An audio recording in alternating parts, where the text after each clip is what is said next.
Hey guys, it's Bars here, the self-proclaimed hip-hop historian, and this is the 320th episode of my series, where I grab a vinyl from my collection, talk about why I love it, what influence it has, and what its place is in the grand scheme of hip-hop. So here we have a true veteran and titan of LA underground hip-hop, that being Murs, and if you were around my age or a bit younger, you may actually be familiar with this dude outside of his musical escapades, as he spent years doing videos for the channel and publication Hip Hop DX, where his series entitled The Breakdown taught me and other aspiring hip hop heads loads about the culture by touching on thought-provoking topics and holding sort of open-ended discussions about certain areas or hot takes in the genre. And it's all the more worthwhile when it's coming from an inside source who firsthand experienced the trials and tribulations of the industry. I always thought it was so cool how he didn't mind crossing that boundary into hip-hop journalism and displaying his true love for the game by sharing his extensive knowledge with a younger audience who may not be nearly quite as tapped in. But on the lyrical side, I also really fuck with how Murs structures his lines and approaches each track, because he has a really straightforward style and delivery that still is riddled with technical proficiency and clever wordplay, but his tendency to get right to the point and not dance around whatever issue it is he's touching on is a quality he shares with someone like Slug of Atmosphere, who actually is one half of the duo Felt opposite Murs.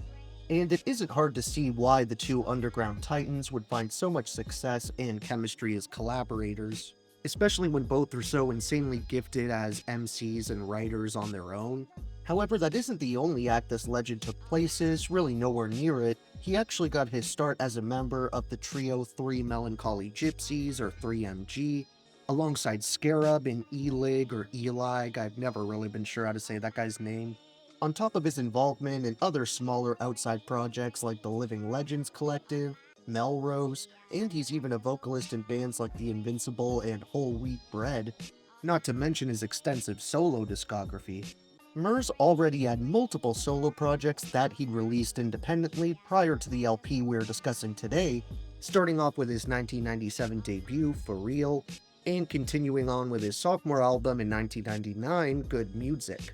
He then dropped Murs Rules the World the following year in 2000, before coming out with what might be my favorite release he has to his name, 2003's The End of the Beginning, which also doubled as his debut on the game-changing label Def Jux, which helped introduce him to LP and various other pioneers of alternative rap, and I think that creative, inventive scene was a perfect fit for Murs, who flourished under this new sonic direction and really began to find his voice as a rapper and artist. One very autobiographical moment that sees the MC giving us a rundown on his ethos and character comes on the record What Do You Know?, where over this shimmering, killer early 2000s beat, Murs leaves quite an impression on the listener, delivering this astute, perceptive verse full of double entendres and top-tier wordplay, which he kicks off with, "Feel free to hate me and to doubt me, but until you stood behind my plate and peeped the way I truly swing, you could never out me.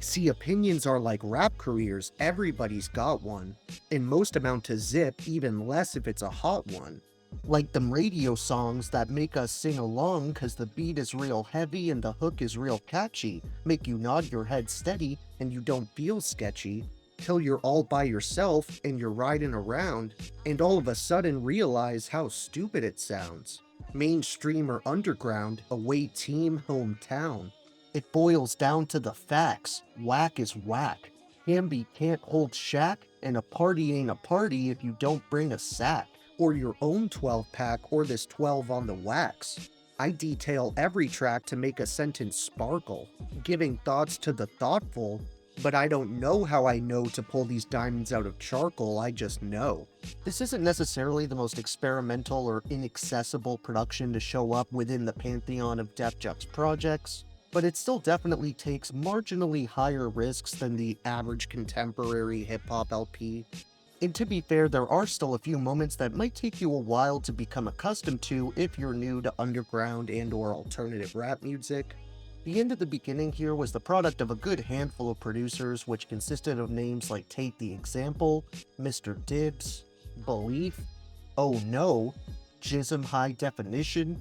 Patchwork, Blockhead, Mum's the Word, Sunspot Johns, Ant of Atmosphere, RJD2, as well as LP himself, and the late icon Shock G of Digital Underground fame, both of whom double as featured artists on this album, with the latter even bringing out his legendary Humpty Hump character for his appearance. They too were in pretty good company though, because a couple other legends showed up to donate a verse or two to this thing, including Aesop Rock as well as the remaining members of 3MG. As much as I loved the song What Do You Know, I'm gonna leave it out of my favorites this time around, so I can make room for the moments I didn't get a chance to focus on, and that's gonna leave my top 3 as Happy Pills, The Dance, and God's Work. However, you better believe I have a helping handful of honorable mentions for a project this stacked, because there's so many other tracks worth checking out here, some of which include BT $, You and I, The Scuffle, The Night Before, Risky Business, Death Cover, Please Leave, 18 with a Bullet Remix, Brotherly Love,